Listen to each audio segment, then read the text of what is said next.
Our Bible word is Psalm 1 verses 1 to 2. Blessed is the man who walks not in the counsel of the ungodly, nor stands in the path of sinners, nor sits in the seat of the scornful, but his delight is in the law of the Lord, and in his law he meditates day and night. So this is Psalm 1. And if we look at the Psalms generally, most Psalms are Psalms of lament, where people come to God crying for help and deliverance. There are also Psalms of praise, where God is praised as King, or also the help that has been experienced. But there's also a third category of Psalms that we find is wisdom Psalms. And Psalm 1 is a wisdom Psalm. You can also look at Psalms 32 and 34 and 49 and many others. And they reflect wisdom literature, especially the book of Proverbs. The language of Proverbs you find in the wisdom Psalms also, in the book of Psalms. So this wisdom Psalm, whenever the compiler or editor put all the Psalms together, he decided this must go first. So it doesn't mean this was the first Psalm written. It was compiled all the Psalms together as a book, so to speak. Maybe about 300 or 400 BC, we cannot be sure. He said, no, this Psalm goes first. And so the Psalms as a whole, it now introduces it as also part of God's wisdom. And often it was seen together with Psalm 2. It was often seen together as one Psalm, where Psalm 1 was approached God and the Psalms from wisdom.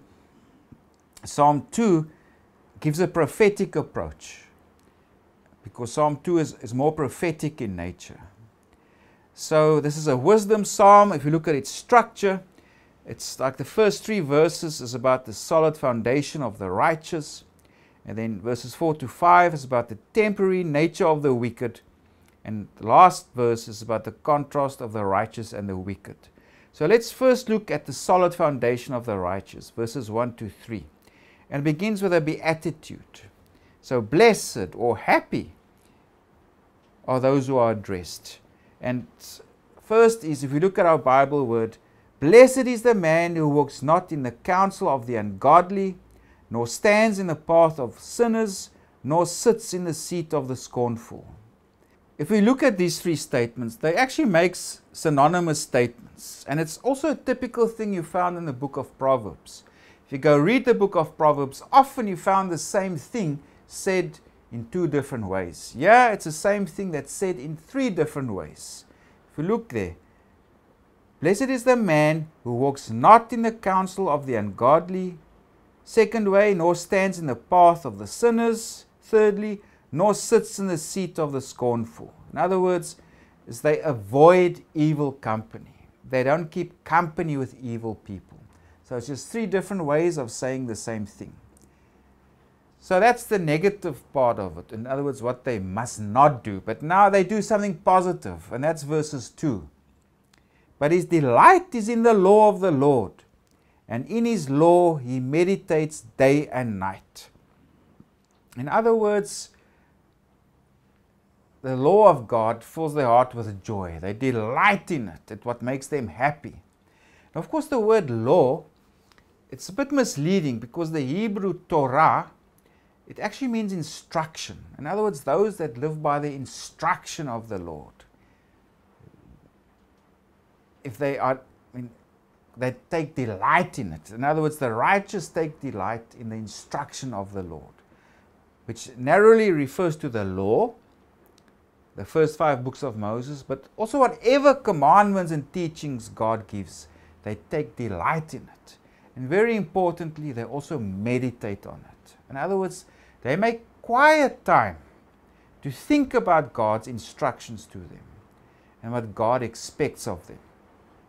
Even today, we live in busy lives. We hardly think about important things. We just go from one thing to the next. But the righteous meditate. They engage themselves with the instruction of the Lord, and they think on it, and they ponder it, and they discover the deeper meaning of it. And of course, it fills their life and their soul with delight as they work with it, because they also discover that this is the truth. And he also compares, what are the righteous people like, that the instruction of God fills them with delight, etc. He shall be like a tree planted by the rivers of water, that brings forth its fruit in its season, whose leaf also shall not wither, and whatever he does shall prosper.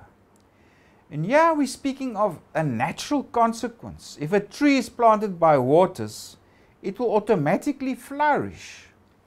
In a similar sense, the psalmist says, if you delight in God's law and you meditate on it, by a natural consequence, by itself, you will flourish as a person.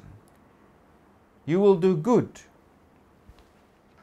Of course, there's also other psalms that question this paradigm. Also the book of Job. Because Proverbs, together with this psalm, would agree, if you obey God's law, you will do well, you'll do prosper. Go read Proverbs 3 verses 1 to 2. Things will go well with you. But of course, there's also other psalms that question this. Also the book of Job. Because many times the righteous, they suffer. And it's the wicked that prosper. But here for this psalm, the promise is given, if you delight in the God's law, and etc., you will do well. You will be like this tree planted by the river. As a natural consequence, your life will flourish. Now the next two verses, that is the temporary nature of the wicked. The ungodly are not so, but are like the chaff which the wind drives away. Of course, for the farmers of the time, after harvest time, they would take the harvest to the threshing floor. The oxen will run or walk over it so they can thresh it, and then the farmer will come and take a pitchfork and he will lift it up, and the chaff, the light stuff, will be blown away. In other words, the things that don't have substance, the things that are meaningless, that adds no value, it's blown away. But the things of substance and what has meaning, it will fall down. In other words, the wheat, the grain.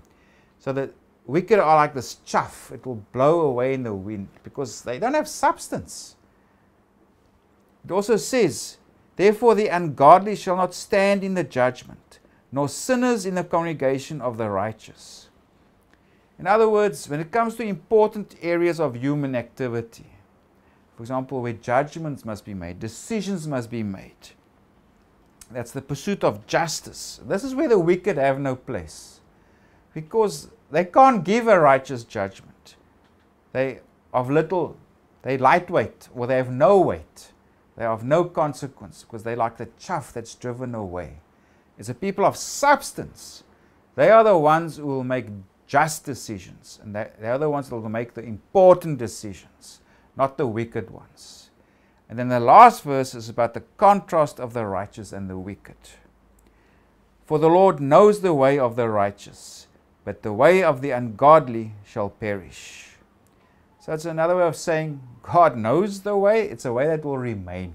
It's a way that's true. But the ways of the wicked, those lightweight people who contribute nothing, little of substance, their ways eventually will perish. You will see them no more. So this is a wisdom psalm. Take delight in the Lord's instruction, in His law. You will be like a tree planted by the river. As a natural consequence, your life will flourish. Even in the long term, your way will remain. But the way of the wicked, it will perish. It will no longer be seen.